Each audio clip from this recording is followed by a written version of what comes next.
송양근 교수님께서는 현재 부산 외국어대학교 한국어문학부 대학원 교육대학원에서 연구와 후학 양성에 힘쓰고 계시고요. 그 한편으로는 이중언어학회 회장을 역임하셨고 지금은 우리나라 정부에서 주관하는 세종학당 사업을 총괄하는 기관이죠. 한국어 세계화재단의 이사장님으로서 우리나라 대표 브랜드가 된 한국어를 세계인과 소통하고 그 한국어로 교류하는 일에 앞장서고 계십니다. 특별 강연을 흔쾌히 허락해 주신 한국어 세계화재단의 송향근 이사장님께 큰 박수 먼저 부탁드리겠습니다.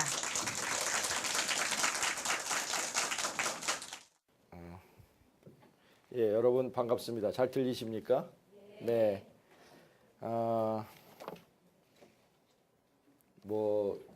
이렇게 이런 행사에 와줘서 고맙다 이런 말씀들 자꾸 하시는데 도리어 제가 고맙죠. 여러분들을 뵐 수 있는 기회를 주셨고 또 어쨌든 우리 정부 또 좋게 보면 한국어세계화재단이 맡아서 하고 있는 세종학당 사업에 대한 것도 설명을 드릴 수 있는 기회도 되고 또 뭐 저 역시 선생이잖아요. 그러니까 이제 늘 많은 학생들과 또 공부하는 분들과 같이 얘기를 나누고 공부하는 게 또 그게 가장 큰 즐거움이니까요.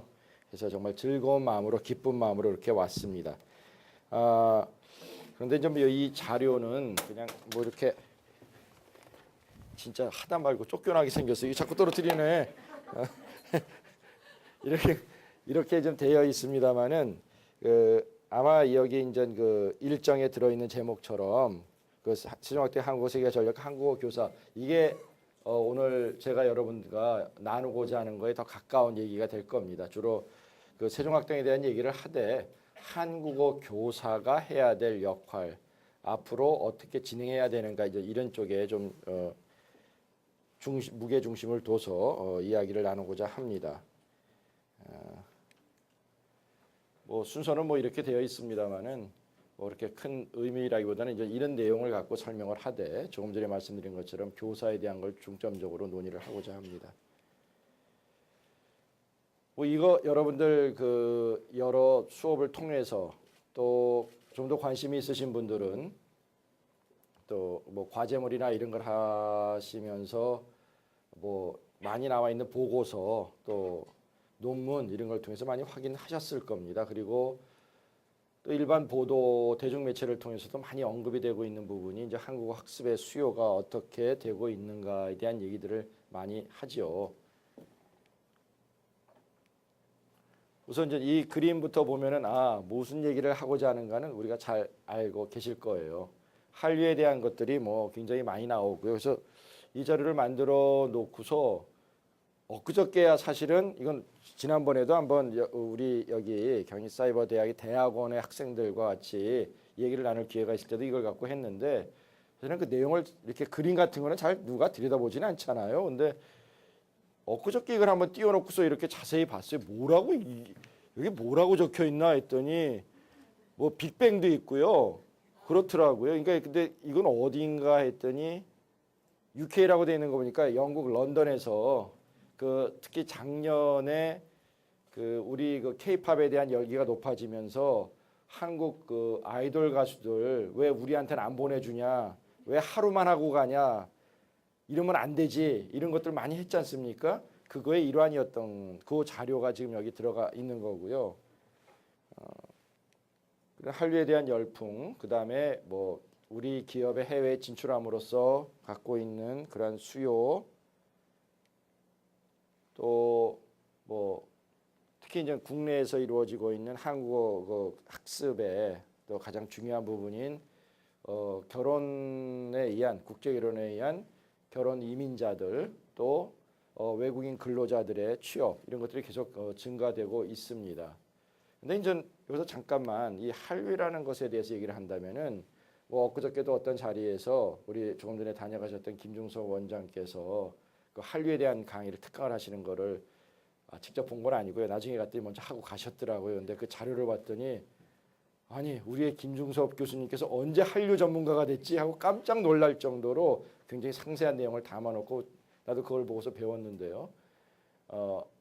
뭐 한류에 대한 것들이 뭐 언제 시작됐냐, 누가 그런 용어로 쓴다 이게 중요한 것보다도 다만 제가 말씀드린 건 이러한 부분이죠. 한류를 굉장히 강조하는데 그게 이처럼 전쟁 이야기나 하고 근데 이제는 그렇게 얘기하는 사람은 없다는 거죠. 네. 근데 그러한 때 80년대에 거쳐서 90년대 들어와서 한국어에 대한 그 학습의 수요가 있다고 했지만 주로 뭡니까? 지역으로 보면 일본이나 미국을 중심으로 한 주로 제외 동포 중심에서 이제는 뭐 동남아시아, 중앙아시아, 유럽 여기는 빠뜨렸습니다마는 중남미까지를 포함해서 거의 전 세계의 지역에서 특히 제외 동포 중심이 아니라 현지 외국인 중심으로 이 학습층의 변화가 이미 왔고요.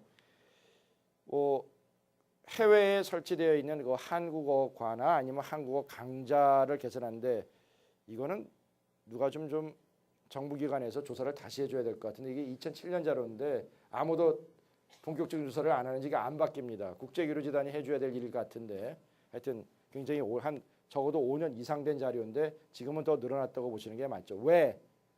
간단하게 생각하면 됩니다. 지금 중국이 가장 큰 한국어 학습의 수요의 시장이죠. 우리의 시장입니다. 분명합니다. 뭐 시장이라는 표현을 쓰는 것이 이제 더 이상 이상한 건 아니니까. 그런데 작년 8월 현재, 이제 2011년 8월 현재 중국의 국립 4년제 대학에 106개 대학에 한국어과가 설치되어 있었고요. 강좌가 아닙니다. 한국어과가 설치되어 있었고 3년제라고 하는 이전에 중국도 2년제 전문대학은 거의 없어져가고 3년제인데 전문대학과 사립대학을 합치면은 한 210개 이상이 된다는 겁니다. 한국어 과가 설치되어 있는 대학이. 그러니 강좌만 있는 대학을 생각한다면 얼마나 많겠습니까? 결국 그 이야기는 그 각각의 대학들에서 한국어를 가르칠 사람이 필요하다는 거죠. 그럼 누가 가르칠 것이냐? 물론 중국에서 일어나는 일이니까 중국 사람이 가르치겠죠. 중국인 교수가. 그게 한족이든 조선족이든. 그러나 거의 대부분의 학교들은 꼭 필요한 사람이 있죠. 우리가 외국어를 배울 때 대학에서 외국어를 배울 때 있는 원어민 교수. 바로 우리가 원어민 교수에 해당이 되는데 그거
수밖에 없다는 거, 필요로 한다는 겁니다. 그런데 이제 이거는 규모가 작은 대학은 모르겠지만 좀 큰 대학은 굉장히 많은 수의 원어민 교수가 필요한 거고요.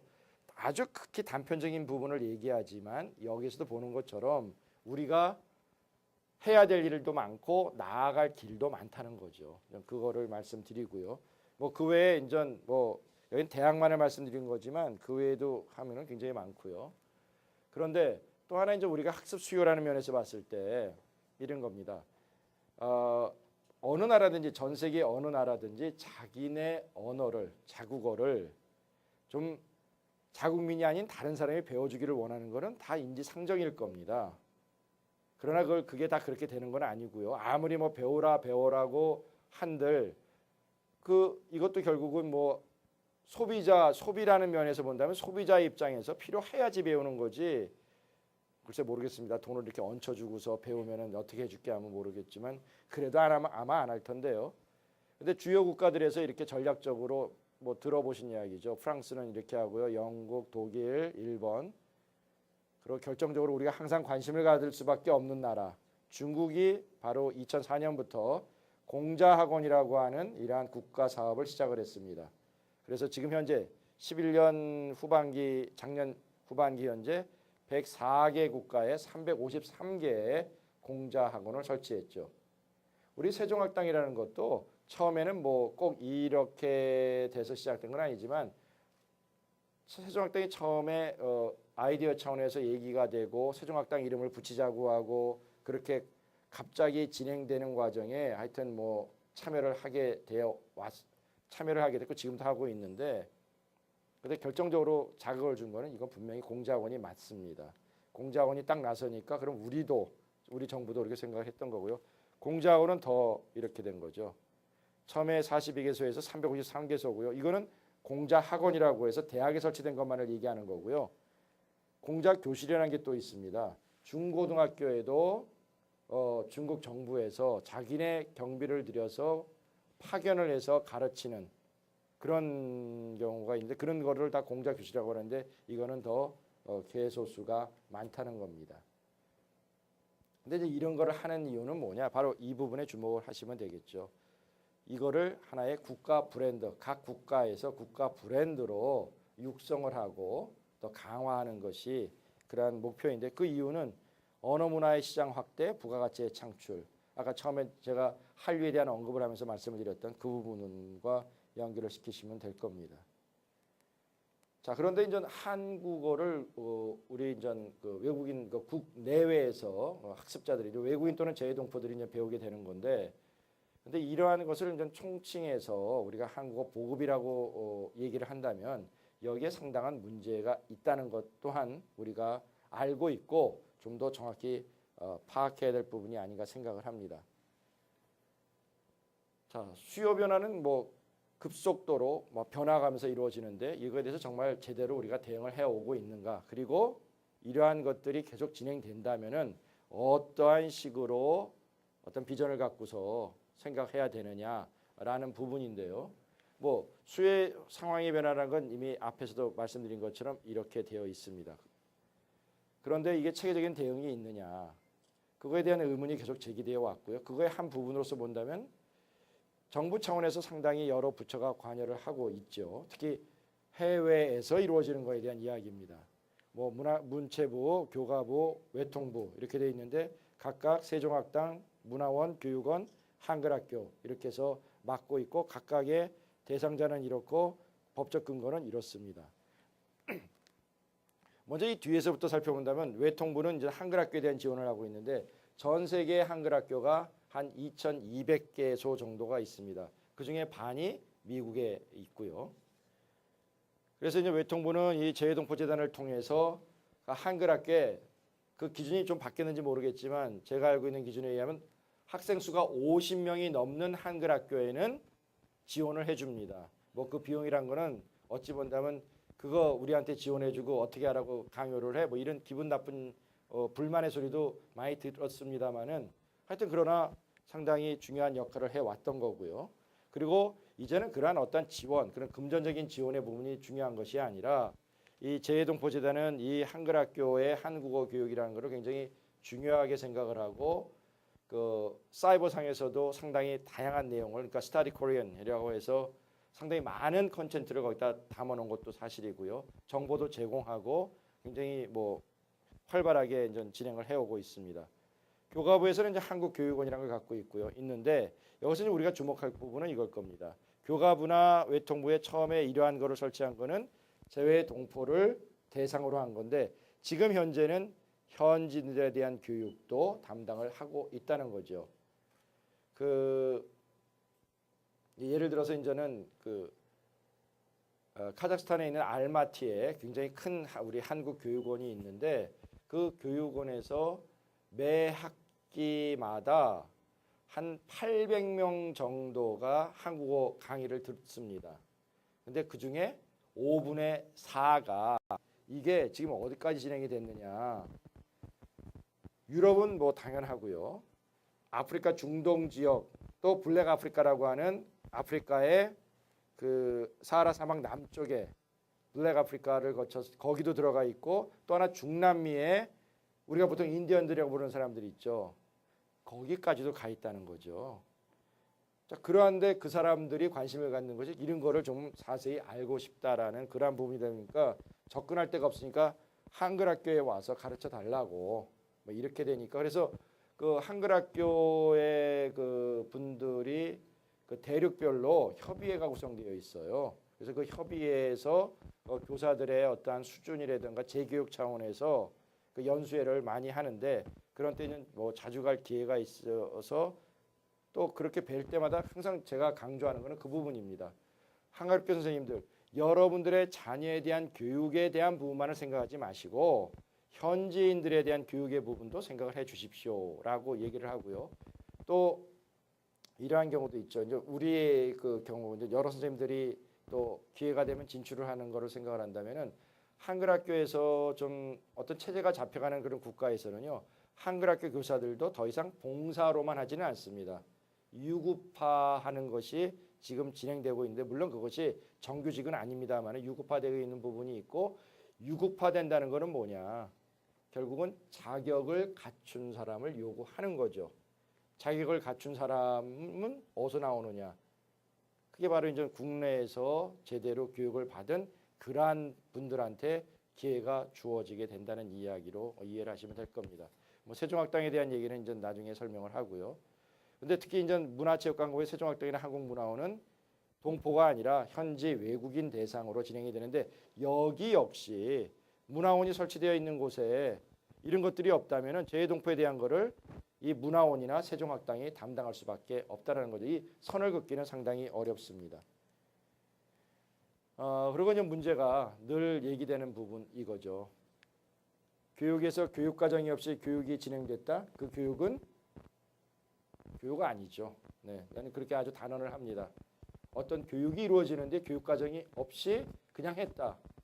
아니죠. 교육과정은 분명히 있습니다. 다만 그거를 담당한 어떤 한 분이 어떤 교사가 내가 한국어를 가르친다라고 해서 했는데 난 교육과정은 또 생각해 보지 않았습니다라고 할지 몰라도 사실은 그분 나름대로 머릿속으로 나름대로 구상을 했죠. 다만 적어놓는다던가 체계화시키지 않았다는 것뿐인데 그러나 이제 여기서 얘기되는 거는 한국어 교육이라는 큰 차원에서 또 전 세계적으로 진행이 되고 있는 이런 상황에서 이 교육과정이 물론 교육기관마다 다를 수밖에 없습니다. 같으면 또 이상한 거죠. 교재의 부분도 마찬가지긴 합니다만은 그러나 이걸 어느 정도는 표준화할 필요가 있지 않겠냐는 겁니다. 물론 이제 표준화란 말을 하다 보면은 획일화 이렇게 오해가 되는 부분도 있고 또 그렇게 될 위험성도 있습니다만은 여기에서의 표준화라고 하는 거는 워낙 다양하게 진행됨으로써 중구난방으로 진행될 수 있는 거를 방지하자는 뜻도 있고요. 또 많은 분들이 이 교재와 관련해서 늘 특히 이제 그 한글학교 교사들 또 그 한글학교를 책임지고 있는 교장선생이나 이런 분들이 모이는 연수회나 뭐 학술대회나 이런 걸 가보면은 늘 하시는 말씀이 있어요. 교재가 없습니다. 아니 그러면 그 많은 교재는 다 어디 갔어요? 네. 여러분도 알고 있는 그 많은 교재 아마 지금 현재 한 3,700종에서 4,000종 정도의 한국어 교재가 전 세계적으로 나와 있습니다.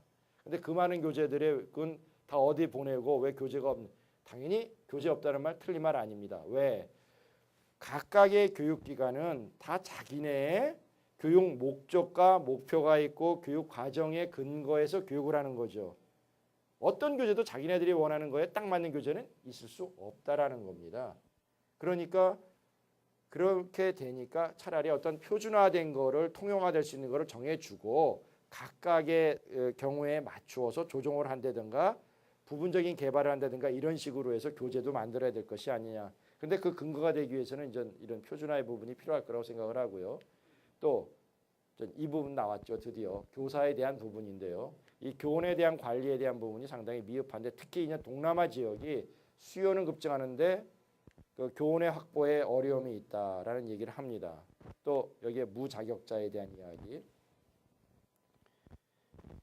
그 이제 워낙 이제는 일반화되다 보니 많이 듣다 보니까 뭐 그러려니 하고 이제 더 이상 그 매체에서 보도도 안 해주긴 합니다만은 작년엔가 그 나온 건데 네팔에서 그 EPS 토픽이라고 하는 저 고용 허가제에 의해서 한국에 와서 노동을 할 수 있는 외국인 근로자들에 대해서 네팔이 거기에 포함이 됐고 그 시험이 처음 치러진 겁니다.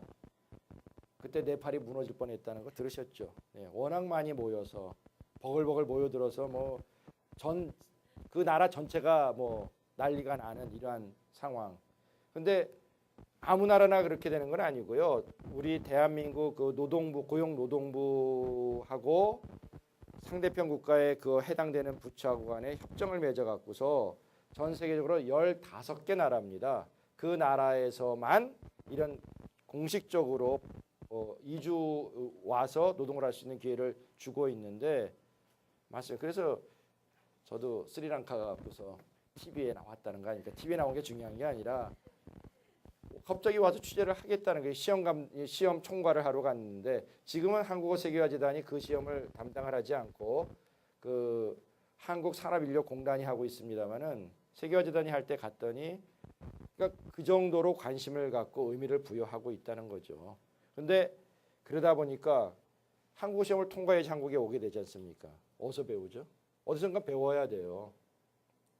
그러니까 학원이 상당히 많습니다. 뭐 방글라데시라든가 스리랑카라든가 그 이주 노동자와는 관계가 없는 카자흐스탄에 아까 말씀드렸던 알마티에만 해도 15개나 있더군요.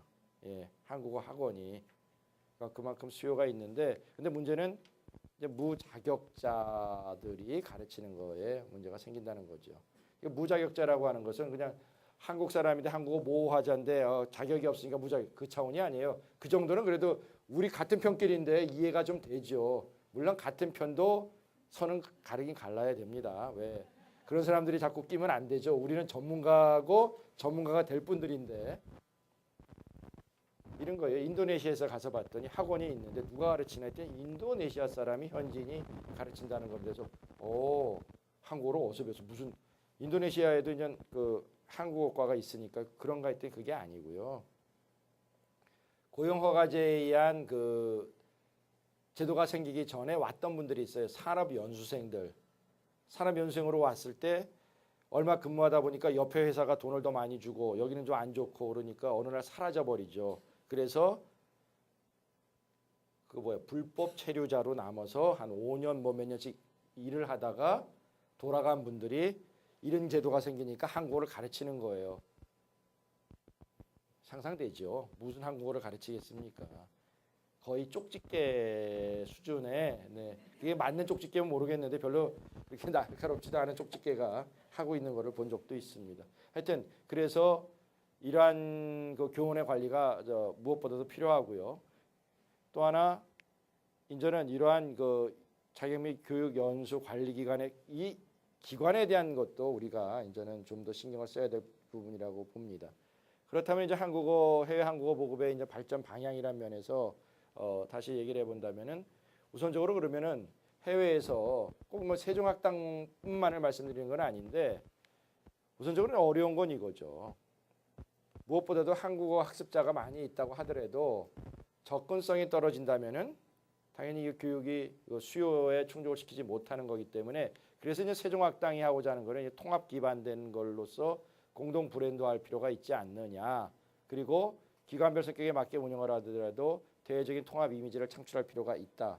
이제 이것은 잠시 후에 보게 되겠지만은 그 주요 국가에서 자국어를 보급하기 위해서 하고 있었던 뭐 알리앙스 프랑스나 브리티시 카운슬 같은 이러한 유의 브랜드화를 이제 목표로 하고 있고요. 또 역시 교육과정이나 교재를 표준화하고 하는 다시 말해 교육의 질의 제고의 부분입니다. 근데 전 아까 그 교재에 대한 말씀을 드렸고 교재가 그렇게 많은데 만든 교재가 없다. 교재가 하나도 없다. 맞춤형 교재여야만 해결이 될 부분이긴 한데 그러나 그렇게 되면서 또한 우리 정부가 여러 부처들이 관심을 갖고 예산을 확보하고 그걸 지원해주고 교재를 만들어내고 있습니다. 그때는 이렇게 되는 거예요. 교재 개발 사업이 중복되지 않도록 할 필요는 분명히 있는데 그러나 중복되니까 내지 말자. 나는 또 그건 아니라고 봅니다. 한번 한 5년 전쯤에 이런 관련된 회의에 참석을 했더니 각 부처에서 와갖고서 서로 왜 우리가 그런 거 냈는데 너희는 왜 또 내냐. 이거 예산 중복이니까 문제 있는 거 아니야. 이런 거 논의를 할 때 제가 그러니까 그분들이 다 저를 쳐다봤어요. 왜? 다 정부 관리고 저만 하여튼 선생이니까 전문가 말씀하셔 이 뜻이에요. 그래서 그때 제가 정리를 한 게 책이 많아도 좋다. 교재가. 어떤 교재도 바보가 아닌 이상은 만들어낼 때 이미 어떤 책이 나왔는데 똑같은 책을 만들어낼 사람이 누가 있냐. 팔아야 되는데 그러면 분명히 나름대로의 특징을 갖고 방향을 조금이라도 어딘가에 정해서 맞춰낼 거다. 그러고 나면은 그건 소비자가 선택할 문제다. 다양화되는 것이 좋다는 이야기죠. 다만 그렇더라도 너무 개인이 만들어내는 거면 상관이 없습니다만 정부의 예산으로 하는 것에서 생기는 예산의 중복은 좀 피할 필요는 있겠고요. 자, 교원 관리에 대한 것도 뭐 아까 설명드린. 근데 무엇보다도 중요한 것은 유자격화를 하기 위한 교원 양성의 부분과 함께 재교육의 부분도 상당히 지금 우리가 필요로 하는 부분입니다. 여기 이제 전공하고 계신 여러분들은 뭐 이제 그 학위를 받고 그러면 이제 2급 자격증이 뭐 무시험에 의해서 주어지는 거죠. 그런데 계속 이제 요즘에 얘기가 되고 있는 것이 이러한 부분입니다. 3급을 받는 분들이 있어요. 3급을 받을 수 있는 건 두 가지입니다. 하나는 그 120시간 이상의 비학위 단기 양성 과정을 통해서 120시간 이상을 수료하고 한국어 교육 능력 검정 시험에 합격을 하게 되면은 심사를 거쳐서 이제 주어지게 되는 거고 또 하나는 학부 과정에서 한국어 교육을 부전공 21학점 이상을 하는 부전공을 할 경우에 이것이 주어지죠. 근데 이제 이 두 가지를 놓고 봤을 때 이제 제가 이제 여러분들에게 질문을 드린 거일 수도 있는데요. 자, 여러분들이 이제 공부를 하셨어요. 그리고 끝나면은 자격증이 나오게 되어 있는데 분명히 거기에 시험이란 부분은 없죠. 뭔가 한번 걸러내는 부분이 없어요. 그런데 이 단기 양성 과정의 사람들은 분명히 시험이라는 걸 통해서 걸러냅니다. 물론 그분들이 수업을 받는 시간은 120시간이에요. 여러분이 수업 받는 거 한 과목을 신청한다고 하면 3학점짜리라면 뭡니까? 최소 45시간이 확보가 되는 거잖아요. 근데 그 한 과목 듣고 끝나니까 40 몇 학점이죠, 우리? 그 계산해서 곱해보세요. 엄청난 시간의 차이예요. 그러니까 당연히 뭐 그걸 같은 걸로 볼 수는 없습니다. 근데 그분들은 검정 능력, 검정 시험이라는 걸 통과해야 되는데 그 시험이 그러니까 여러분들은 해당 사항 없지만 그래도 내가 한국어에 대해서 한국어 교육에 대해서 한국 문화에 대해서 어느 정도 이해를 하고 있는가 특히 4학년에 해당되는 분들은 한번 그 사이트에 들어가면은 기출 문제가 나와 있는데 한번 살펴보세요. 입이 이렇게 될 겁니다. 이렇게 어려운 거를 여기 계신 우리 선생님들 중에서도 그 출제에 참여하고 계신 분들 있으신데 저도 물론 당연히 가끔가다 그런 일도 하고 출제도 하기도 한 적도 있습니다. 전에는. 근데 이렇게 기출문제 놓고 딱 보면 한참을 생각해야 돼요. 네, 어렵게 되죠. 어렵죠. 이제 제가 이제 그 말씀을 드리는 거는 이렇게 지금의 제도에서 진행되는 걸로 끝나는 것이 아니고 뭔가 계속적인 재교육이 필요하다. 특히 이 한국어 교원 자격 제도는 3급이나 2급으로 시작을 하지만 그걸로 끝나는 게 아니죠. 일정 기간을 거쳐서 현장에 의한 경력에 의해서 승급이 된다는 겁니다. 이미 2급에서 1급으로 승급한 분들이 지난 4월 말로 그 심사가 또 한 번 있었는데요. 그 심사를 통해서 총 90명 정도의 분들이 2급에서 1급 자격증으로 승급해서 올라갔습니다. 근데 그런 승급을 할 때 그냥 시간 지나갔으니까 경력 있으니까 주어서 될 부분이냐. 왜? 여러분이 잘 아시는 것처럼 그 학습에 있어서 상황은 계속 바뀌죠. 그렇다고 해서 엄청나게 뭐 급하게 돌아가는 건 아닙니다만은 교육 환경이 바뀌고 있고요. 그것에 의해서 당연히 교육 환경이 바뀌면 교재에 대한 것도 어떻게 돌아가는지 알아야 될 거, 특히 교수법의 문제의 부분을 교사들이 좀 더 정확히 이해해야 되는데 그 승급을 할 때 정말 좋은 기회인데 그런 어떠한 제어 장치도 없이 갈 것이냐, 이것도 한번 그 정책 차원에서 이제 우리가 고민하는 것 중에 하나입니다. 그리고 뭐 이 통합 사이버 한국어 학습의 환경이라고 하는 거 뭐 각각 다 이런 것들을 운영을 하고 있는데 중복되는 부분이 있지만 저는 또 그렇게 얘기를 합니다. 중복 좀 되면 어떠냐. 다만 목표가 다르고 목적이 다르기 때문에 차이가 있는 거니까 그것도 소비자가 선택을 하게 하고, 다만 이 각각의 것들을 운영을 하는 것들을 합치는 것이 능사가 아니라 서로 링크 시켜줘서 소비자가 필요한 부분을 찾아갈 수 있게 하고, 우리는 이러한 사람들한테 필요한 거니까 못 들어오게 하는 것이 아니라 다 열어놓는다면은 궁극적으로는 답을 낼 수 있는 부분이 아니라는 거고요. 그리고 이제 총괄기관에 대한 지원이 돼서 이제 아까 말씀드렸던 이러한 부분인데, 이러한 정말 총괄 지원 기구가 필요하다고 해서 진행을 해왔고, 뒤에 이건 지금은 이제 한국어 세계화재단이 세종학당의 그 사업의 운영 본부의 역할을 하고 있습니다. 그런데 이게 드디어 지난 5월 2일 지난주지요. 국회에서 법이 통과가 됐습니다. 예.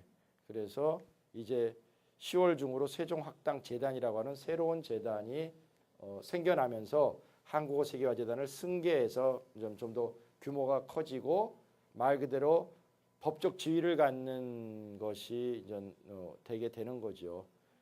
근데 이제 이러한 사업은 이제 문화체육관광부가 총괄을 하고 있는데 그 담당자하고 이런 얘기를 잠깐 나눴어요. 통과됐다는 말을 듣는 순간, 야, 드디어 통과됐구나, 잘 됐구나 하는 순간 그 다음에 야, 이제 앞으로 어떻게 하지? 바로 걱정에 빠진 겁니다. 네, 일이 커지게 된 거죠. 그만큼 책임이 커졌다는 말로 이해를 해주시면 될 겁니다. 뭐 잔뜩 그러니까 여기에 뭐 이렇게 적어놓은 거는 뭐 이 내용을 기억하실 필요는 없고요. 이렇게 우리 정부가 관심을 갖고 진행해 왔고, 특히 여기 국가브랜드위원회에서도 관심을 가졌고, 총리실에서 이제 그게 5월 2일 날 국회에서 이제 의결이 돼서 법적 근거를 갖게 됐다는 걸 다시 한번 말씀을 드리고요. 그러면 외국의 경우는 어떠냐? 자, 이게 괴테 인스티튜트의 경우인데요. 바로 이러한 식으로 뭐 안내 데스크, 뭐 그런 거 당연히 있겠죠. 거기에 여러 가지 공간도 있고 한데, 이러한 것들을 지금 왜 보여드리냐? 그러니까 괴테 인스티튜트 아니면 알리안스 프랑세스 뭐 각각의 각 나라 각 도시에서 이런 게 설치가 됐을 때 상황이 다 다르니까 뭔가 좀 차이가 있겠죠. 그런데 이러한 그 기관들의 공통점은 브랜드화돼서 안내 데스크조차도 동일하게, 책걸상도 동일하게, 이게 궁극적인 목표를 갖고 있다는 거죠. 그러니까 우리도 그거를 보았기에 세종학당도 그렇게 가자고 하는데, 글쎄요, 돈을 많이 정부에서 주시면은 되죠. 예, 쉽지는 않습니다만 궁극적인 목표는 생각할 수 있고요. 그러니까 이렇게 뭐 로고나 현판이나 이런 것들도 다 똑같이 진행을 하고 있습니다. 그래서 지금 세종학당이 지정이 되면은 우리가 그 세종학당 현판을 만들어서 보내드리는 거예요. 그런데 거기서 별로 그렇게 반가워하는 것 같지는 않습니다. 받으려면 당장 그 세관에서부터 뭐가 걸린대요. 이 새덩어리는 뭐냐?부터 시작을 해서, 그래서 이제 방향을 조금 바꿔서 현지에서 그러한 모양으로 제작할 수 있는 쪽으로 좀 융통성을 주고는 있습니다. 자, 이 말씀 이 얘기 들어보셨죠? 특히 여러분들이 혹시 그 수업 중에 평가론 수업이 있는 걸로 아는데 평가론에서는 뭐 당연히 등장할 수밖에 없는 내용입니다. 즉 유럽 연합이라는 것이 등장을 하게 됐고요. 우리가 이제 그 이전에 이렇게 이해를 하면 되죠. 유엔이라고 하는 데서는 뭡니까? 거기서 인정하는 소위 공용어라고 하는 것이 6개의 언어가 있죠. 그러나 실질적으로 들여다보면은 영어가 소위 말하는 요즘 표현으로 하면 대세입니다. 네. 아무리 6개의 언어가 자, 그런데 유럽연합은 어떻습니까? 지금 25개 국가가 유럽연합의 회원국으로 참여하고 있는데 25개 국가의 언어 몽땅 다 공식 언어로 인정을 해주는 게 바로 유럽연합입니다. 너무 복잡하죠. 누가 한마디 하면 요즘에 뭐 그 EU에서의 대세는 그 메르켈 독일 총리죠. 예, 경제 난리가 났기 때문에 유로존 때문에 그러니까 메르켈 총리가 독일 말로 한마디 떠들면 뭐예요? 거기에 달라붙어 있는 모든 각국의 통역이 열심히 지금 통역을 하고 있다고 보시면 돼요. 사실은 비경제적인데 EU는 그거를 언어 정책상에서 분명히 인정을 해버린 겁니다.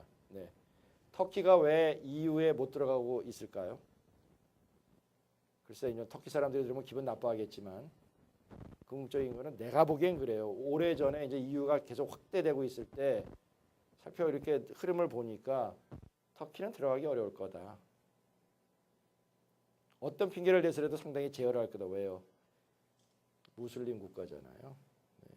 아마 그거 분명히 있을 겁니다. 그러나 그런 거는 겉에는 안 내미는데 그래서 건 것 중에 이렇게 제어를 건 것 중에 하나가 뭐냐면은 언어에 대한 부분을 걸었어요. EU의 언어 정책이라는 것은 모든 것을 인정해야 된다라고 이야기를 했지 않습니까? 근데 터키는 여러 다민족이 들어있는데 그런 걸 인정을 안 했던 거죠. 그런데 그래서 터키가 이제 EU에 어떻게든 들어가 보려고 지금 인정하는 추세로 좀 돌아가고는 있습니다. 이제 언어에 대한 부분이니까 얘기를 말씀드린 건데, 자, 이 부분이죠. 유럽 공통 참조 기준이라고 하는 것은 EU에 속해 있는 여러 언어들이 있는데, 자, 영어를 뭐 잘해라고 하면 잘한다는 게 어떤 의미, 어느 정도 하면 잘하는 건지, 독일어를 잘해 그러면 어느 정도인지 모르지 않습니까? 그러니까 여기에 등급을 딱 정해놓고 이것에 의해서 되면은 영어가 뭐 C2에 해당되면은 어느 정도구나. 뭐 이렇게 파악을 할 수 있는 뭐 하여튼 기준을 마련해 놓은 거고요. 그래서 이제 표준화했고 교육도 그렇게 시키고 있는 거고요. 교원도 분명히 어떤 자격을 가진 거를 이제 갖고 있는데 교재에 대한 부분도 이제 뭐 이 게테 인스티튜트에서는 이게 단계별 그러니까 아까 여기서 말씀드렸던 6단계에서 이런 식으로 단계별로 만들어 놓고 있고요. 그래서 이제 그 부분을 이제 우리도 이제 설명을 이제 드리겠는데 이제 교재에 대한 부분은 잠시 후에 하여튼 잠깐 김 교수님 우리 언제까지 하는 거죠? 아니 그런 건 없어요. 하고 싶은 대로 하는 거는 50분까지. 네네. 네, 알겠습니다. 너무 빨리 가면 또 돌아올 수가 없잖아요. 길을 갔다가. 그래서 세종학당이 그럼 뭐냐? 분명히 아까 말씀드린 것처럼 전 한국 정부가 만들어 놓은 것 중에는 그 재동포에 대한 교육의 부분을 하는 것도 있지만 분명히 세종학당은 외국어 또는 제2언어로서의 한국어를 배우자 하는 자를 대상으로 하니까 결국은 외국인을 대상으로 했다고 보시면 돼요. 그리고 그 한국어와 한국문화를 교육하는 기관이나 강좌를 지정해서 지원을 함으로써 이러한 것을 더 육성하겠다는 건데요. 그래서 정부기관이나 현지 대학에 또는 민간기관에다 지정 운영을 하고 있는 이러한 방법을 쓰고 있습니다. 여러 군데에 이제 설치대가 있는데요. 뭐 런던에 있는 세종학당이고요. 이거는 그 런던의 그 소아스일 겁니다. 그리고 아부다비에도 있고요. 뭐 대학에 설치되어 있습니다. 그리고 이 베트남 호치민 세종학당은 그 호치민 인문사회대학 국립대학에 설치되어 있는 거고요. 타시켄트 두산베도 이 타시켄트 대학인 걸로 제가 기억을 하고 있습니다. 이거는 문화원인 것 같습니다. 그리고 LA 항공문화원에도 설치가 되고 이렇게 대학이나 일반 기관 또 문화원 등등이 있어서 여러 군데가 설치가 되어 있는데 그래도 가장 많이 설치되어 있는 데는 대학에 있다고 보시면 되고요. 뭐 지정 절차에 대한 거는 뭐 여러분들이 그건 뭐 교수님들 중에서 혹시 학교 관계자들이 관심을 가질 부분이니까 넘어가도록 하고 여기에 이제 세종학당에서 그러면 그런 지원 이거 지정이 되면 어떤 거를 도움을 받을 수 있느냐. 첫째는 이제 이런 교재 개발 통하고 교육과정 같은 걸 개발하고 보급을 한다는 거죠. 그리고 이렇게 지금 아마 여러분이 보시면은 이렇게 된 교재를 별로 못 보셨을 거예요. 뭐 교재론이라 이런 수업을 여러분들이 들으셨을 텐데 대개는 통합형 교재가 주를 이루고 있죠. 근데 이 교재는 특이하게 기능별로 언어 기능별에 의해서 만들어진 교재입니다. 어느 것이 더 효과적이냐에 대해서는 그 교육의 그 목적이나 목표에 따라서 차이가 분명히 나겠습니다만은 하여튼 이건 나름대로의 특징이라고 볼 수가 있고요. 이렇게 처음에 만들어진 것을 그 9개 그 언어로 다시 번역을 하고 단순 번역이 아니라 그 내용 중에서도 현지에 맞게 조금씩 그 내용을 수정해 가면서 만든 교재인데요. 초급이 있고 이거는 이제 이렇게 기능별로 됐지만 이 기능별로 된 것에 좀 어떤 한계가 느껴졌기 때문에 중급은 통합형으로 해서 1, 2로 만들어서 해놨습니다. 그리고 제가 이 부분에 이제 일부러 좀 짙게 해놨는데 여러분들이 항상 기억하셔야 될 것은 교재를 이제 뭐 졸업을 하시고 한국어 현장에서 한국어 교사로 움직이실 때 교재를 분명히 써야 되지 않습니까? 근데 그 교재를 그냥 막연하게 이 교재가 좋다로 해서 뭐 내가 필요로 하는 이러한 우리 내한테 배우는 학습자 집단에 맞는 교재는 이거구나라고 판단을 물론 그게 기준이 되죠. 그러나 항상 여러분들이 가능하다면 이 지침서가 있는 교재를 선택을 하세요. 네.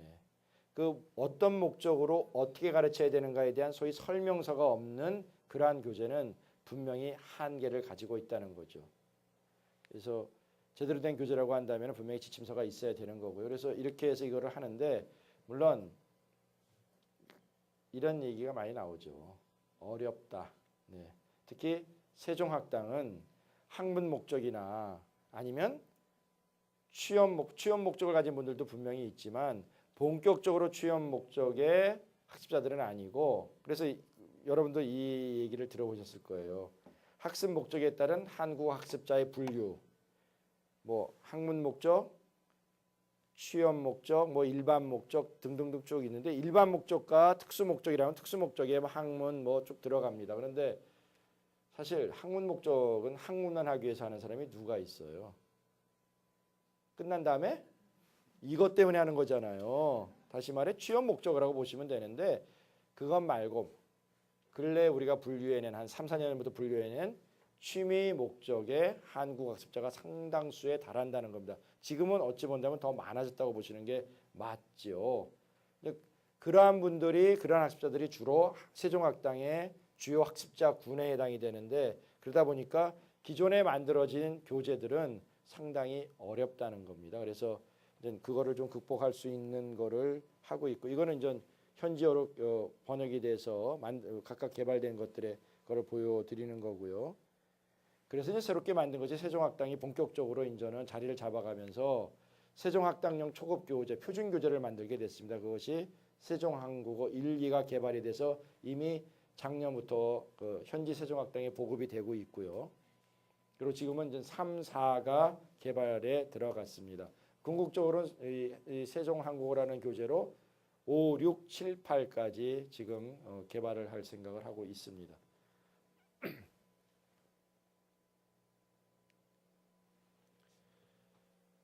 그러니까 이제 우리 정부 차원에서는 이제 그렇다면은 뭐 아까 그 유럽 공통 참조 기준이 있는 것처럼 한국어에도 소위 말하는 어떤 표준 교육 과정이 필요하지 않느냐라고 해서 뭐 국제 통용 표준 교육 과정 개발이라고 하는 그런 프로젝트가 진행이 됐고요. 2년에 걸쳐 진행이 됐고 아까 여기서 한참 뭐 얘기하고 하셨던 우리 김중섭 원장께서 그 책임자입니다. 예. 그래서 그 개발이 된 부분이다. 물론 계속 보완을 하고 있는데 이런 식으로 이제 잡은 거죠. 표준 교육 과정이라고 해서 우리는 보통 이 얘기를 많이 들어보셨죠. 초급, 중급, 고급, 1, 2, 3, 4, 5, 6. 그런데 이제 한국어 교육에서 우리가 지금까지 해결 못했던 부분이 바로 이 부분에 대한 겁니다. 최상급. 어찌 본다면 이 최상급도 상급 내지는 최상급으로 더 갈라야 될 필요도 있는지 모르겠는데 어쨌든 이 부분에 대한 것이 수요가 그렇게 많지 않다는 이유 때문에 또 앞에 것부터 제대로 아래 것도 제대로 못하는데 무슨 위에 것까지 우리가 고민하게 생겼냐 해서 미뤄둔 숙제였기 수도 있는데 하여튼 이거에 대한 것이 필요하다는 것은 다시 한번 확인이 된 거고요. 특히 표현 과정에서 세종학당을 근거로 할 때는 고급까지는 아니고 여기가 아니겠는가라고 이렇게 본 부분이 있는데 그러나 궁극적으로 갈 거는 여기라고 생각이 들고요. 이거를 좀 더 다른데 1급, 2급 이렇게 보지 않고 여기에 좀 더 세분을 해놨죠. 네, 이렇게 좀 더 세분을 해서 더 진행이 돼야 되는 게 아닌가라고 생각을 하고 있습니다. 뭐 수업은 뭐 이렇게 진행된다는 거는 생각할 수 있고요.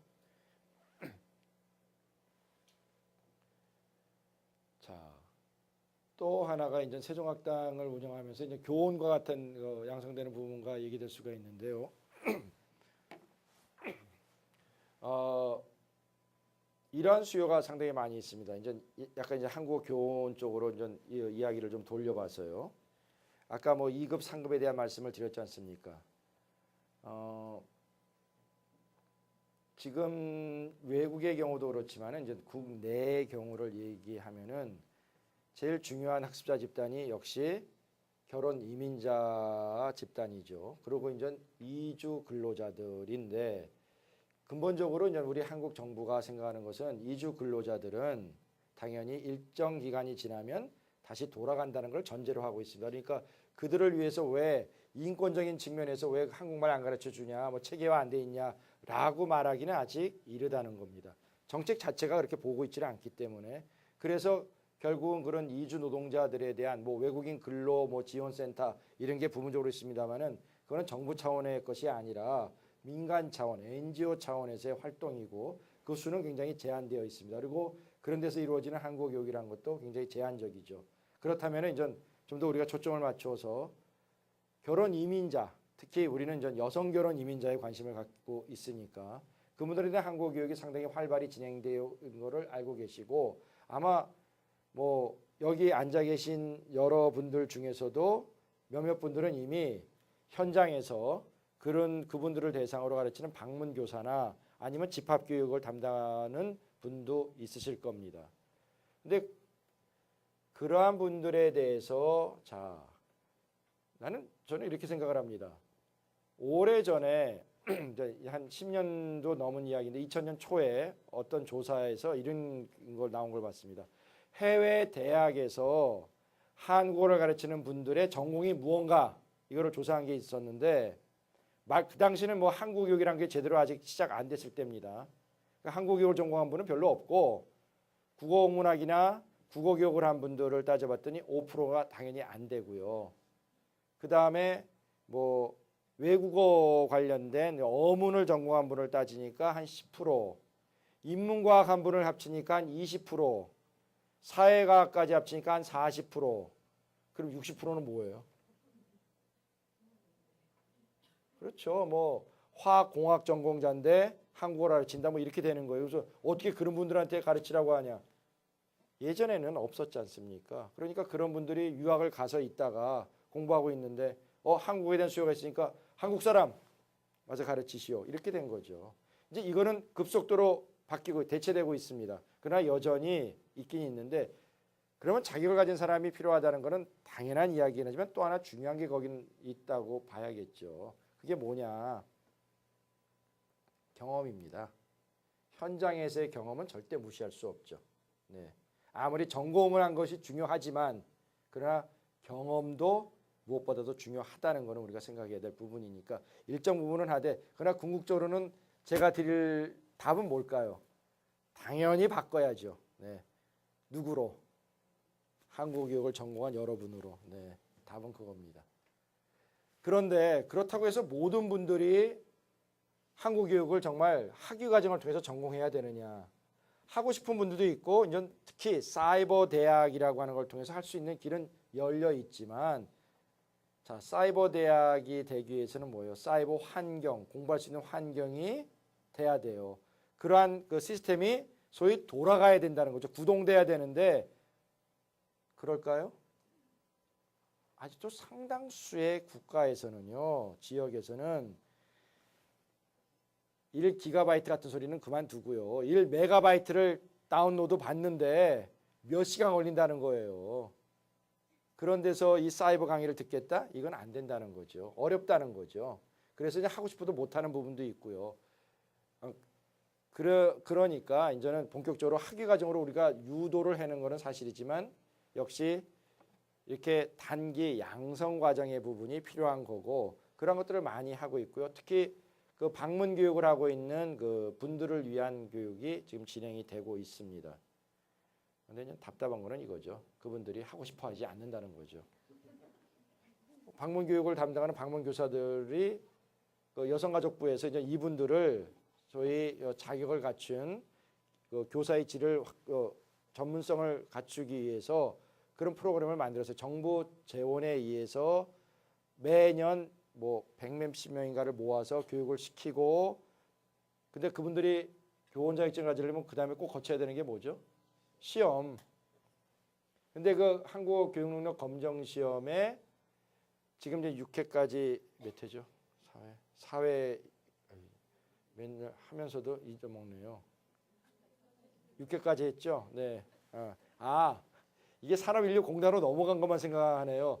제가 맡고 있었던 세계화재단에서 시행한 거는 다 지워버렸나 봐요. 하여튼 그거 포함하면 6회가 됐는데 평균 합격률이 25% 정도라고 보시면 돼요. 뭐 매 이렇게 차이가 좀 이렇게 있습니다만은 그런데 이러한 그 방문 교사 하시는 분들한테 그런 양성 과정을 거치게 하고 시험을 본 걸 당연히 확인할 수밖에 없지 않습니까? 몇 프로일까요? 그분들은 9%, 8% 내려가고 있습니다. 네. 그래서 그분들한테 교육에서 여쭤봤어요. 왜 이럴까요? 그때 그분들은 어렵다와 동시에 우리는 그런 거 필요 없다. 우리한테 배우는 그 여성결혼 이민자들한테는 그렇게 그런 것들이 필요한 게 아니라 상담을 해주고 하는 이러한 부분이 더 필요한 거다라고 생각을 하시기 때문에 이게 어렵지 않냐. 그래서 이제 제가 늘 말씀드리는 거는 그렇다면은 더더욱이 중요한 건 이 부분이죠. 그분들이 항상 생각하고 있는 것 중에 하나는 이거예요. 우리는 아까 이제 김용석 원장님 그 표현을 쓰셨는데 저도 그걸 동의를 합니다. 봉사란 표현을 쓰셨어요. 봉사해야 됩니다. 맞습니다. 그런데 그분들은 봉사 차원에서 한다고 생각을 하세요. 그리고 그분들이 아무리 많이 가르치려고 해도 제한이 있고 월 최대 80만 원을 받는다고 그래요.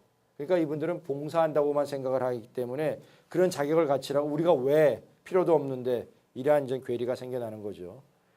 그래서 하여튼 교원 양성 과정을 좀 더 다양화해야 된다는 것과 더불어 제가 주장하는 것은 이런 교원 지금 현재 있는 교원에 의한 학위 과정을 거친 분들에 대한 것은 철저한 교육의 질을 확보하고 전문성을 강화하는 쪽에서 해서 교원 자격을 주고 그렇지 않은 분들을 위해서는 좀 쉽게 해서 교원하고는 별도의 뭐 가칭 한국어 지도사라든가 이런 거를 만들어 놓는 것이 도리어 더 효과적인 거 아니냐. 그러니까 그분들은 뭐 교원하라고 자꾸 강요하지 말라는 거죠. 근데 특히 그래서 이제는 그런 관련된 정책 회의에서 차라리 우리 전공자들도 지금 사실은 어디가 있을까요? 그 많은 자격증을 가진 분들은 지난 4월 말로 2급과 3급, 1급까지 합쳐서 자격증을 한국어 교원 자격증을 소지한 분이 몇 분이냐? 몇천 명일 거는 짐작하시죠? 7,981명입니다. 네, 드디어 곧 이제 8,000명을 넘어서게 생겼습니다. 그렇다면은 그렇게 물론 자격증을 정부가 인정을 하는 법에 의해서 만들어진 것의 제도를 통해서 만들어진 자격증을 가졌다면은 그 자격증을 가진 사람한테는 모두 뭔가 일할 수 있는 기회를 줘야 되느냐? 글쎄요. 그렇지 않죠. 주면 좋겠지만 줄 수 없죠. 그렇게 따진다면은 지금 초, 중등 교원 자격증 가진 사람이 얼마나 많습니까?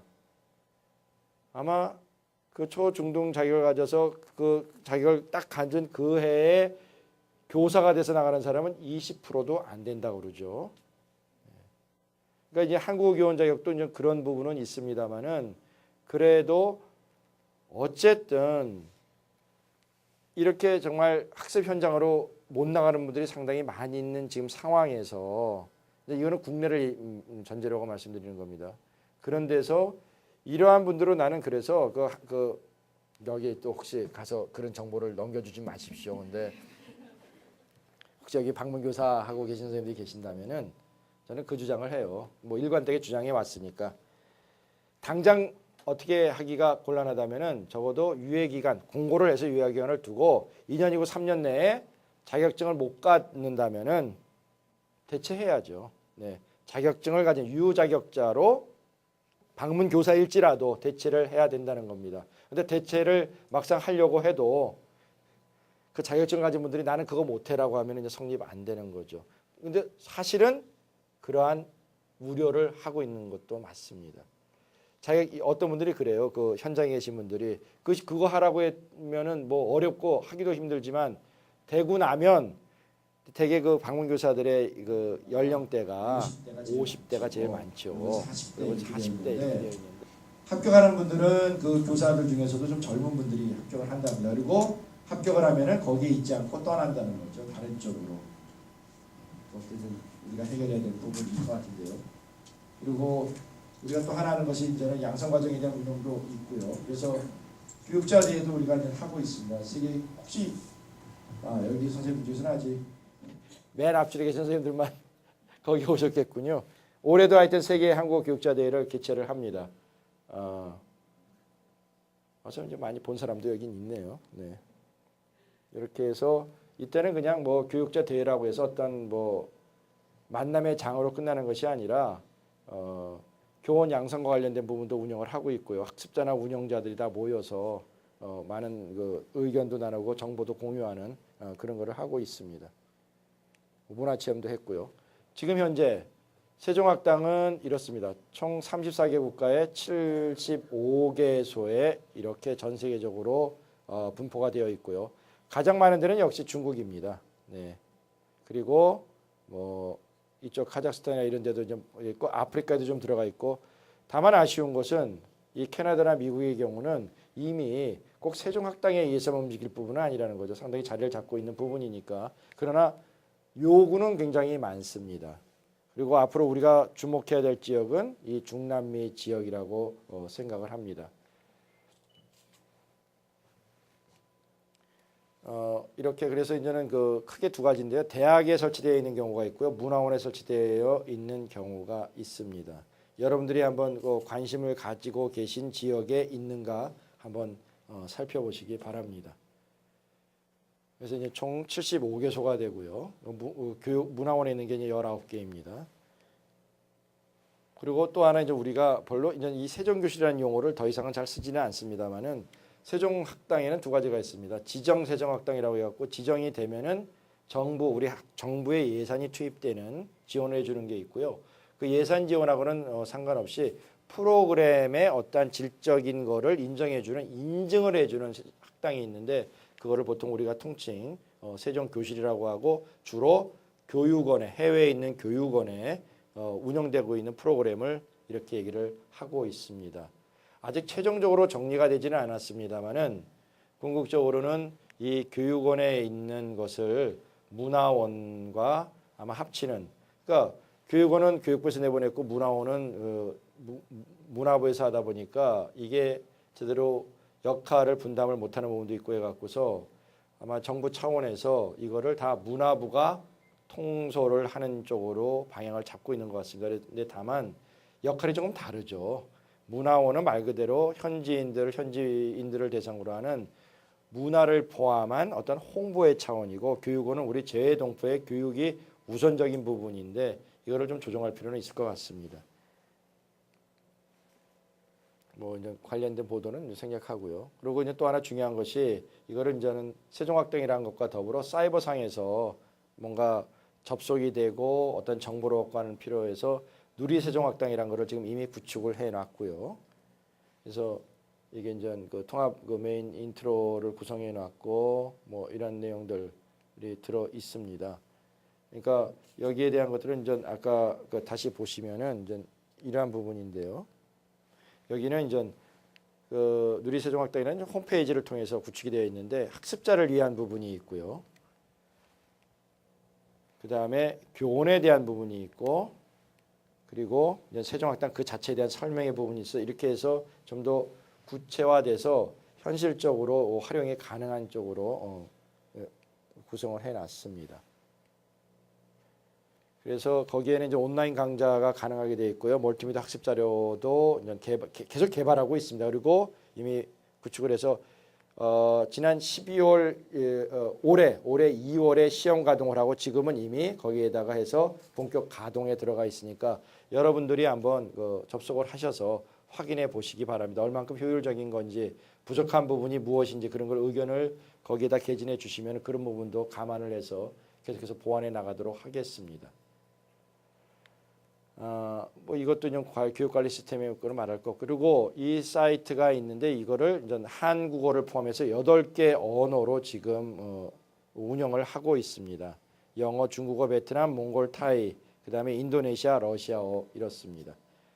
근데 조금 좀 아쉬운 것은 그렇게 이 외국어로 가동되는 부분이 이렇게 아직은 충분치 못하다는 거예요. 역시 한국어의 부분을 기준으로 해서 가동이 되고 있지 이런 것들은 그렇게 충분치 못하니까 이거는 계속 노력해야 될 부분일 겁니다. 이제 각각 개별 세종학당의 누리집들이 다 그걸 통해서 들어가 보면은 접속이 링크가 되어 있어서요 확인을 해보실 수가 있고요. 이제 좀 마무리 쪽으로 가본다면 이제 세종학당의 발전 방향은 이렇습니다. 뭐 이제 학습자들이 아까도 설명드린 것처럼 접근성이 좋아야 된다는 그러한 부분이 있고요. 교육의 내용을 표준화 체계화하고 교원의 이제 전문성을 좀 계속해서 고민을 하는 부분입니다.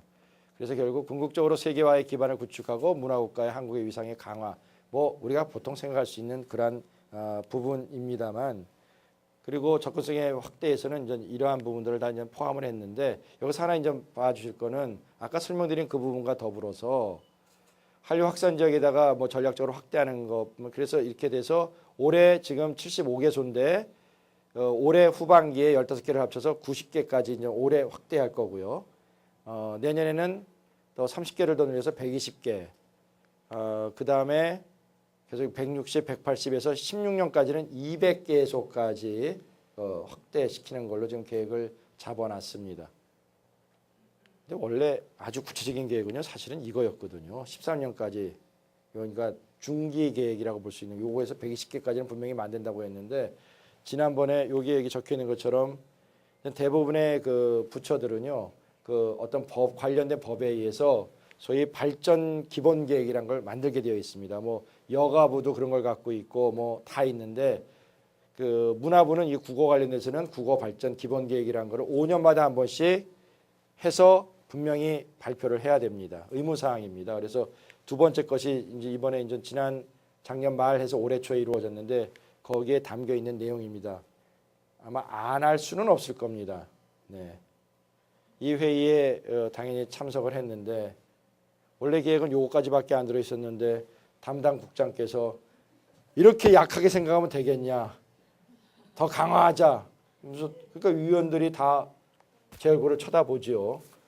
제가 만드는 건 아니거든요. 저는 돈만 주면은 뭐 뭔 짓을 못 하겠습니까? 열심히 하죠. 그래서 제가 농담처럼 아니 뭐 담당 국장님께서 그렇게 포부를 갖고 하신다면은 정말 세종학당을 통해서 뭔가 발전적으로 한국어가 갈 수 있지 않겠냐 그런 말씀을 드리는 거고요. 온라인 강좌의 운영이라든가 이런 것들은 다 계속해서 강화해 나갈 생각을 하고 있습니다.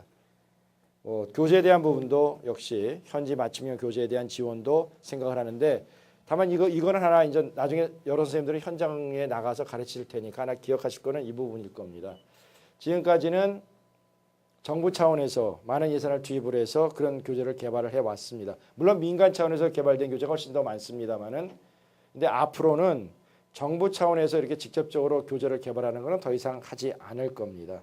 아주 특수한 경우 특수 외국어에 의한 그런 학습자 집단을 대상으로 하는 것은 소위 말하는 민간 차원에서는 소위 수지의 타산이 맞지 않으니까 안 할 테니까 그런 부분을 할 수 있겠지만 일반적으로 안 하고 다만 민간 차원에서 일반 출판에서 만들어진 교재가 만들어진다면 교재 추천위원회라는 걸 통해서 그런 교재들에 대한 거를 심사를 해보고 이 교재는 일정 수준에 도달한 거니까 이런 거는 써도 좋다라는 그러한 쪽으로 해서 좀 직접적으로 관여하는 거는 이제 더 이상 안 하려고 하는 것을 이미 계획이 세워졌고 진행 중에 있습니다. 그래서 이제 만든다면은 나중에 이런 목록이 이제 배포가 될 테니까 여러 선생님들께서 교재를 좀 선택하고자 한다면 이 목록을 확인해 보고 그리고 이 목록은 꼭 책으로 된 것이 아니라 국립국어원 홈페이지에 들어가면 나중에 게시가 되어 있을 테니까 참고로 하시면 되겠죠. 뭐 이제 교원 양성의 확대라는 거는 이제 아까 설명을 드린 부분이니까 무엇보다도 이제 재교육에 대한 걸 우리는 관심을 많이 있고요. 그리고 이거 하나 주목해 주시죠. 아직은 뭐 여러 선생님들은 지금 아직 과정에 있으니까 아직은 아니겠습니다만은 우리가 이제 세종학당 사업을 하면서 이 한국어교원 자격증 소지자들이 이렇게 많은데 진출할 기회가 별로 많지 않지 않습니까? 그래서 앞으로 세종학당에는 이러한 분들을 우리가 선발을 해서 내보낼 건데 올해 당장 이미 공고가 나갔습니다. 20명을 선발을 해서 세종학당에 파견을 하려고 합니다. 근데 이제 여기서 하나 이제 우리가 같이 고민해야 할 부분이고 어찌 본다면은 저같이 정책에 참여를 하기도 하고 또 실제로 교육을 담당하는 우리 교수님들이 같이 고민할 부분일 텐데 또 여러분도 고민할 부분일 수도 있는데 아까 제가 우리 김중성 원장님이 인사 말씀을 해주시면서 쓰셨던 봉사라는 것에 절대적으로 저는 동감을 표현합니다. 왜? 이렇습니다. 이거 들어보셨을 거예요. 우리 이제 경희사이버대학의 과에서도 졸업생들이 어디 갔냐? 태국에 갔습니다. 작년에 태국에 가서 그러니까 소위 정규학교, 중등학교와 직업학교, 그러니까 우리는 고등학교와 전문학교를 합친 학제라고 보시면 되는데 거기에 정규학교들이죠. 그래서 태국 정부가 한국어를 채택을 해서 정규 과목으로 채택을 해준 겁니다. 그리고 우리하고 협조를 해서 그런 자격을 가진 사람을 보냈어요. 그랬는데 하여튼 올해는 그렇게 안 가겠다는 겁니다. 네, 안 가겠다는 겁니다. 왜 안 갈까? 물론 어렵죠. 환경도 그렇고 어렵습니다만 작년에 비해서는 훨씬 조건이 나아졌어요. 그래서 이제 제가 가르쳤던 학부 학생들에도 그런 학생들이 있으니까 그 학생은 분명히 연장할 것 같았는데 왜 안 하냐 했더니 그 지역이 너무 힘듭니다. 근데 그런 거는 뭐 이해는 되긴 돼요. 아직까지는 특히 한국어 교육에서 현장의 교사들로 나갈 수 있는 분들이 누구예요? 여자분들이잖아요. 여기도 이제 우리 여성분들 많이 계시지만은 그런 부분을 생각한다면 사실 그거 극복한다는 것이 어려운 거는 우리 인정을 하지만 거기에 또 하나는 이런 부분이 항상 이게 걸려 있는 것 같아요. 그 돈을 받고 내가 가서 그 고생을 해? 이렇게 된다는 겁니다. 그런데 맞아요. 한국의 기준으로 본다면 그 돈 받고 아예 안 가지. 그러나 그래서 내가 아까 김 원장이 말씀하신 것 중에 봉사에 대한 부분을 여러분들과 공유하고 싶은 것은 일단은 봉사를 한다는 생각으로 접근을 하세요. 그리고 그 경험을 바탕으로 더 좋은 기회가 주어지는 거죠. 네. 우리 사이버 대학에 계신 분들하고는 직접적으로 그런 건 아닙니다만은 아마 이제 교수님들 요즘에 특히 저같이 지방에 있는 지방대학 교수는 굉장히 고민에 빠진 게 하나 있습니다. 우리 교육부가 각 대학에 대한 평가를 할 때 취업률을 갖고 자꾸 얘기를 해요. 취업률이 몇 %냐. 그거 갖고 그 대학이 잘 가르쳤냐를 평가하겠다는데 말도 안 되는 거긴 합니다만은 그러나 그렇게 할 수는 말은 못 하고요. 왜 안 가려고 해요? 중소기업 안 가려고 합니다. 나는 그러한 것이 우리 이 한국어 교육에서도 마찬가지로 현장에서 그대로 적용이 되고 있다고 보여지는데 부탁컨대 그리고 아까 이제 구체적으로 태국 얘기를 말씀드렸는데 태국에 가서 그 돈을 한국에서 쓰라는 게 아니에요. 태국에서 쓰면은 엄청 남아요. 그래서 우리가 여기 이명재 교수님도 와 계시지만은 우리가 얘기를 하면서 이게 대충 생활비 빼고 하면은 한 달에 한 80만 원씩은 모을 수 있는데 10달만 쳐도 800만 원인데 800만 원을 누가 모아요? 한국에서. 못 모아요. 그러니까 오죽하면 그런 얘기까지 하겠습니까? 네. 이거 지금 세종학당이 파견하겠다고 한 이 사업을 예산을 정부 예산으로 정했어요. 이거는 계속 확대할 겁니다. 근데 이건 역시 마찬가지 차원이에요. 이게 나오니까 얼마인가 하고 보는 것 같아요. 그러더니 뭐 이거밖에 안 줘? 네, 제발 우리 일단 봉사한다는 생각으로 접근을 해서 하다 보면은 경험이 쌓여지고 그런 경력의 근거에서 제대로 된 것이 될 거고 또 이게 우리 정부가 정말 중요한 국가 브랜드 집중 추진 과제로 생각하고 있는 한은 점점 더 확대할 수밖에 없다고 보여지고요. 또 한국에 대한 관심이 높아지고 그러한 필요성이 있으면은 당연히 어느 정도가 되면은 우리가 이렇게 배우라고 목매지 않아도 외국인 학습자들이 스스로 배우려고 합니다. 그리고 그러한 부분이 이미 보여지고 있지 않습니까? 점점 더 밝은 미래가 있다는 것을 믿으시고 네, 긍정적으로 생각하고 접근을 하신다면은 분명히 되지 않을까라는 생각을 하고요. 네, 이제 더 이상 하지 말라고 이게 딱 나와버리네요. 하여튼 마지막으로 이제 말씀을 드리면 그렇습니다. 항상 전 뭐 우리 여기 계신 교수님들하고도 얘기 나누고 특히 뭐 김순욱 교수님하고 그런 얘기를 많이 나누는데 걱정이에요. 사실은 한국어 교육이 이루어지고 있고 또 많은 분들이 관심을 갖고서 그 체계적으로 전문성을 가진 교사로 태어나고 있는데 그분들이 어떠한 역할을 할 수 있는가 그 역할을 할 수 있는 공간을 우리가 만들어야 되죠. 거기에는 뭐 학계가 다 해결할 것도 아니고 사실은 정부 차원에서 해야 될 부분이 상당히 큽니다. 정부는 그걸 분명히 인식하고 있는 것만은 사실입니다. 그러나 이제 순위의 문제겠죠. 그 많은 예산을 어디로 돌리느냐 모르겠습니다. 그러나 분명히 무엇보다도 한국을 알리는데 가장 큰 무기라고 할 수 있는 것이라는 것에 대한 인식은 지금 정부나 다음 정부나 그거를 인식을 못할 리는 없습니다. 인식할 거고 또한 활용할 수밖에 없다는 겁니다.